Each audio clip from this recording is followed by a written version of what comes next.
This is part 3 of the night they surprised me with that famous big red book. This is not an illusion. I am here in the living flesh to say, David Berglas, president of the Magic Circle tonight, this is your life.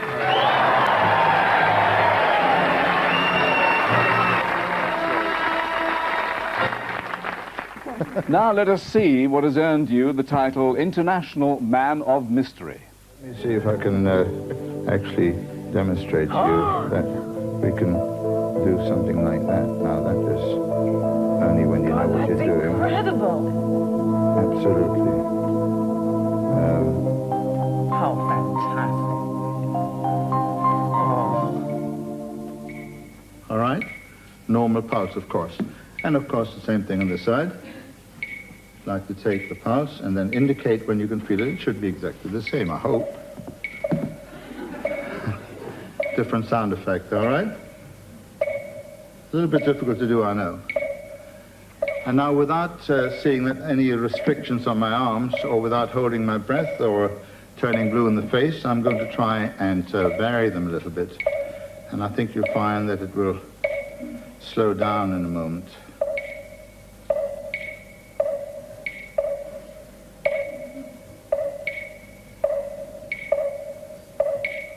As you can see, they're now not quite in sync, are they? Huh? No.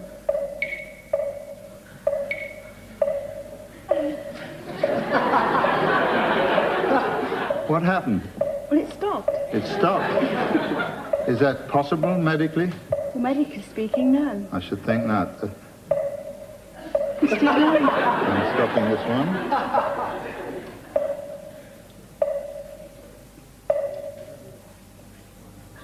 Stopped?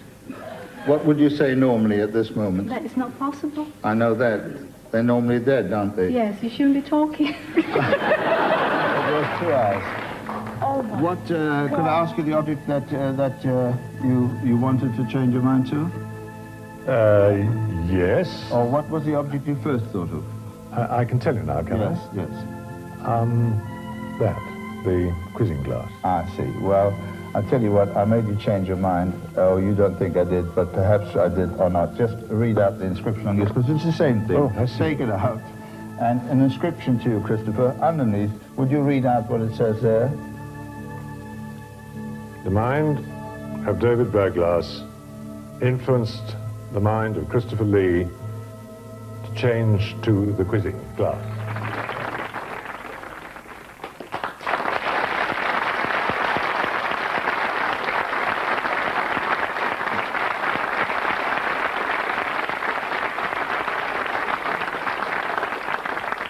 Now, we've heard about your support for women to be accepted in the Magic Circle, and this is about to apply to another organisation that you are closely associated with, the Variety Club of Great Britain.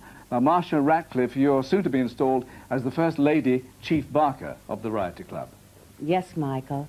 David has been a wonderful friend to the Variety Club of Great Britain, not only as a prolific fundraiser, but an outstanding supporter of our Gold Heart Day. David has brought true magic into the lives of hundreds of thousands of sick, disabled, and disadvantaged children that we serve. David is so very, very special. He just never says no to anyone. David, we love you. You're a master of your art. Thank you, Marcia.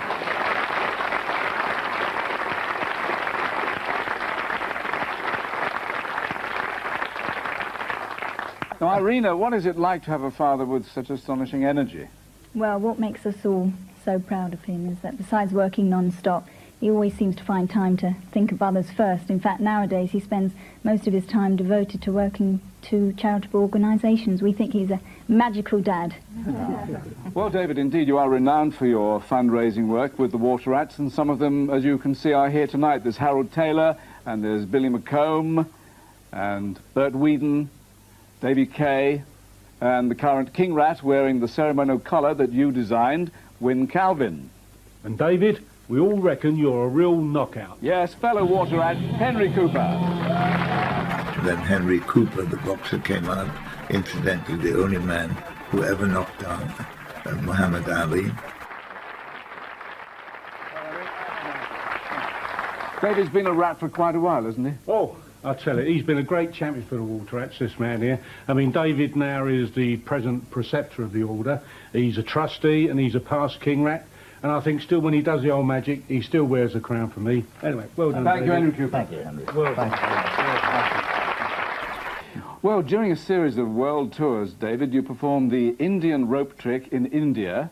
You bobsleigh down the Cresta Run while blindfolded. You walk barefoot on red-hot coals in New Zealand and get water out of a stone in Israel. And when you perform a levitation trick in Nairobi, the local witch doctors are so impressed they initiate you as Africa's only white witch doctor. Now, John Fisher, now you're a member of the Inner Magic Circle as well as being head of variety here at Thames, and 20 years after he first did it, you invited David to repeat that levitation trick on television. That's right. David has a wonderful knack of combining traditional magic showmanship with an uncanny understanding of psychology and human mind power. And when those two skills come together, the results can be quite staggering. The table levitation is a perfect example, as viewers saw on The Best of Magic, and thank you. Well, let's take a look at that famous trick as you performed it on the Best of Magic series. Look at the cross inside the circle, take a deep breath, in through the nose, out through the mouth, and say to yourself, I'm going to lift this table very high now. This time, up you get. Come on. Yes, you can do it. Look at the cross inside the circle all the time. Okay, now, lift your left hands. Put them back. Lift your right hands. Put them back. Be very careful now. Lift both hands. Put them back. Up. Up you can. Just come up. This young lady up, please. And you. Fine. Very good. You caught it well. Now, you won't believe this, but this table will do whatever I tell it to. Table, come this way. Come on. Come this way. Come towards me. Yes, you can. Come towards me. Come towards me. It can. As you can see, it's moving. Keep coming. And now come this way. Over here. Come on, you can. Keep looking at the cross inside the circle and stop. Now, you won't believe this, but the table loves music. So could I have a little table music, please? And we'll try and get it to dance. Now, this is beautiful music. If you listen to it carefully, you'll get an urge in your fingertips, and your fingertips will start dancing. So start dancing, table. Move. Come on, sway. A little faster. A little faster. Listen to the music. Let your fingers do the dancing.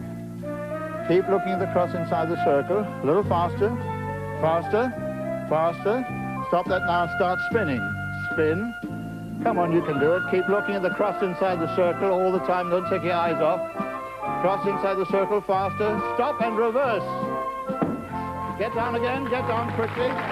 Look at the cross inside the circle. Up you go again. One more time. Quickly, very quickly. And reverse the other way now. Faster. Faster, faster, faster, faster, faster, faster, faster, faster, faster, faster. Come on, faster. Tables up. That's it. All right. Fantastic. Thank you very much. If you'd like to leave, thank you very much. And thank you very much. All right?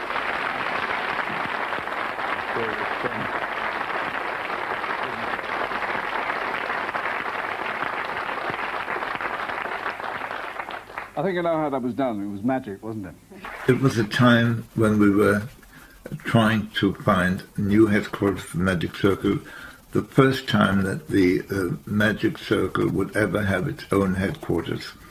And of course we had no idea how much money this would involve. In fact, we started off with about £500,000 and finished up spending 2.2 million. And that had to be found. We had to raise funds in many different ways. And of course, like in any business or any venture, you get clashes of opinions.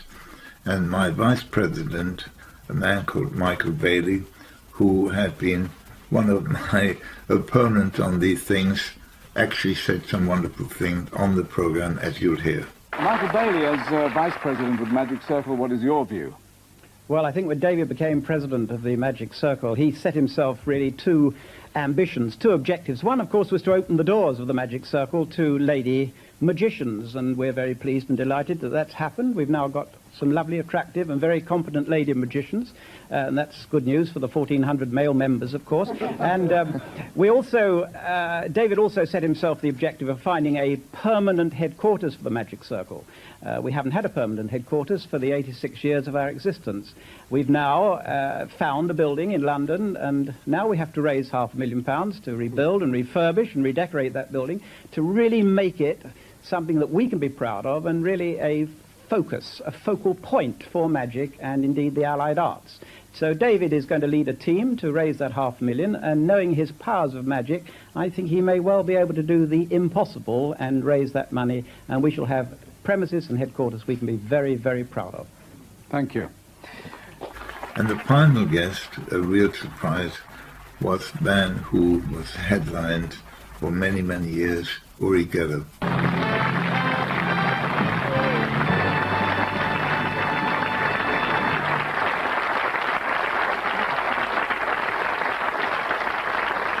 And Uri, you are now close friends with David and his family. Well, you know, at the beginning of my career, I thought that this guy was out to get me, to unbend me.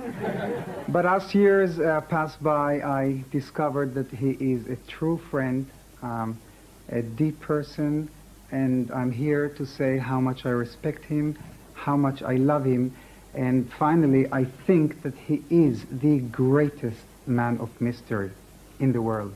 Thank you. David Berglas, this is your life. Well, at the end of the program, of course, the family and all the guests gather around to congratulate the subject, and there was a very nice warm feeling. And then we heard the voice of Michael Aspel over the speaker saying, You could have maybe vanished in a puff of smoke, I suppose. But thank you very much for everybody to take part in that. It was an interesting story, beautifully told. And we're not we have a little reception here, which includes breakfast, of course, but we must be out of here by Tuesday. But ladies and gentlemen, thank you for being here and for staying with us. I'm not exactly sure when this will be transmitted.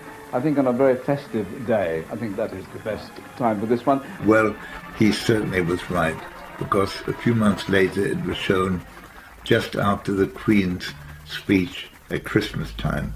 It was Christmas Day, the Queen's speech, and later on that afternoon, This Is Your Life. It couldn't have been a better slot. Plus, it was formal, as I said. Everyone was dressed in dinner jackets and long gowns. It was surprising. And then he said, you'll just have to keep your eyes open when it's going to be shown.